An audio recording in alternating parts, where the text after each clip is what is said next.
Hello, this is Dr. Do again. This video is outside of medicine. Continue with reading Psalm. I'm going to start to read Psalm 107. Psalm 107 and to 150 belong to the Psalm Book 5. Psalm 107 is kind of long, so I divided it probably into 3 videos again. So I'm going to read it. Psalm 107. Give thanks to the Lord, for he is good. His love endures forever. Let the redeemed of the Lord say this, those he redeemed from the hand of the foe, those he gathered from the lands, from east and west, from north and south. Some wandered in desert wastelands, finding no way to a city where they could settle. They were hungry and thirsty, and their lives ebbed away. Then they cried out to the Lord in their trouble, and he delivered them from their distress. He led them by a straight way to a city where they could settle. Let them give thanks to the Lord for his unfailing love, and his wonderful deeds for man, for he satisfies the thirsty, and fills the hunger with food, with good things. Some eat in darkness and the deepest gloom, prisoners suffering in iron chains, for they had rebelled against the words of the Lord, and despised the counsel of the Most High. So he subjected them to bitter labor. They stumbled, and there was no one to help. Then they cried to the Lord in their trouble, and he saved them from their distress. He brought them out of the darkness and the deepest gloom, and broke away their chains. Let them give thanks to the Lord for his unfailing love, and his wonderful deeds for man, for he breaks down gates of bronze and cuts through bars of iron. Okay, so I'm going to stop here and going to continue next time. So this is about Psalm 107. In general, the tone is counting that the God they believe is the only one to bring the save forever, and counting different people compared to those who obey the God's order and also who stray from the God, what happened. So I'm going to try to explain it. Give thanks to the Lord, for he is good.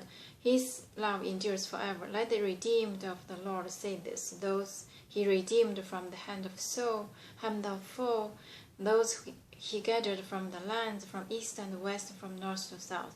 So this is a saying calling about those people who redeemed by the God from the hand of the foe.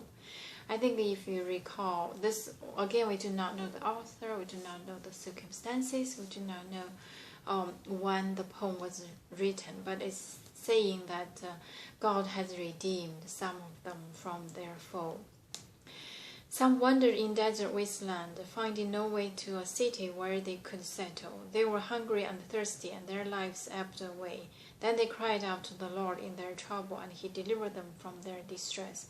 So this is counting about what happened to those people wandering in the desert and not following the God instructions, and lost their way. And then they cried out to the Lord, and God saved them, delivered them from their distress. He led them by a straight way to a city where they could settle. Let them give thanks to the Lord for his unfailing love and his wonderful deeds for man, for he satisfies the thirst and fills the hunger with good things. So this is talk about the experience of human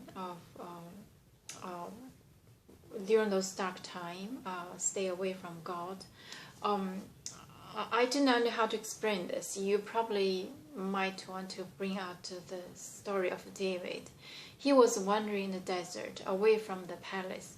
Was he considered as those wandering away, or I don't think so. Probably he's wandering in the desert is serving God for his purpose. The suffering is not in vain. The suffering is under the God instruction. So for the gaining of the throne, probably. But for some of the people really get lost is because of different reason. Lost the voice from God, or lost the inner voice, or the foe was so strong. So that's probably, so this is about this paragraph. I think this is how I interpret it. Some sat in the darkness and deepest gloom, prisoners suffering in the iron chains, for they had rebelled against the words of the God and despised the counsel of the Most High. So this is a talk about the prisoner and iron chains. I think this is a talk about in general, not the current, really, the cells of the prison. It's everybody, if their heart is not following the words from God. So probably with living this condition like that, dark and deep, and trying to find a way, and it's hard to find. So he subjected them to bitter labor. They stumbled, and there was no one to help. And then they cried to the Lord in their trouble, and he saved them from their distress. So this is a talk about those people who suffered, not really referring to a group or any individual. Just I think in everybody's lifetime they have this moment in the darkness, deepest gloom and suffering. The mind was kind of enclosed as the chained mind cannot open it up because that not listening to the words from God. And if you read some other religious really with strong faith, they had those moments also. He brought them out of darkness and the deepest storm, and broke away their chains. Let them give thanks to the Lord for his unfailing love and his wonderful deeds for man. For he breaks down gates of bronze and cuts through bars of iron.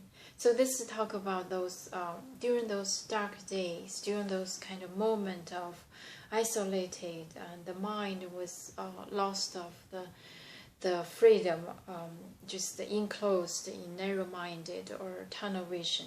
So those kind of dark moment, and then what they do, everybody has this moment, and some of them just hanging to their beliefs, like the Psalm 107 here mentioned. So those people, they pray, they cry loud to the God, and then God bring them out of darkness and deepest gloom and break away their chains. So release them and give them freedom in the mind, in the heart. Let them give thanks to God for his unfailing love and his wonderful deeds for man. So calling those people to not forget the wonderful deeds from God. For he breaks down gates of bronze and cuts through bars of iron. So the gates of the bars really made with steel. It's kind of referring to those dark, lost in the darkness and forget the God, the wonderful deed of God. So this is a first part of Psalm 107. From this part, I already see the faith, the unceased, unshakable faith. So I'm going to stop here, and you can read and interpret in your own way, and I will see you next time. Thank you for watching.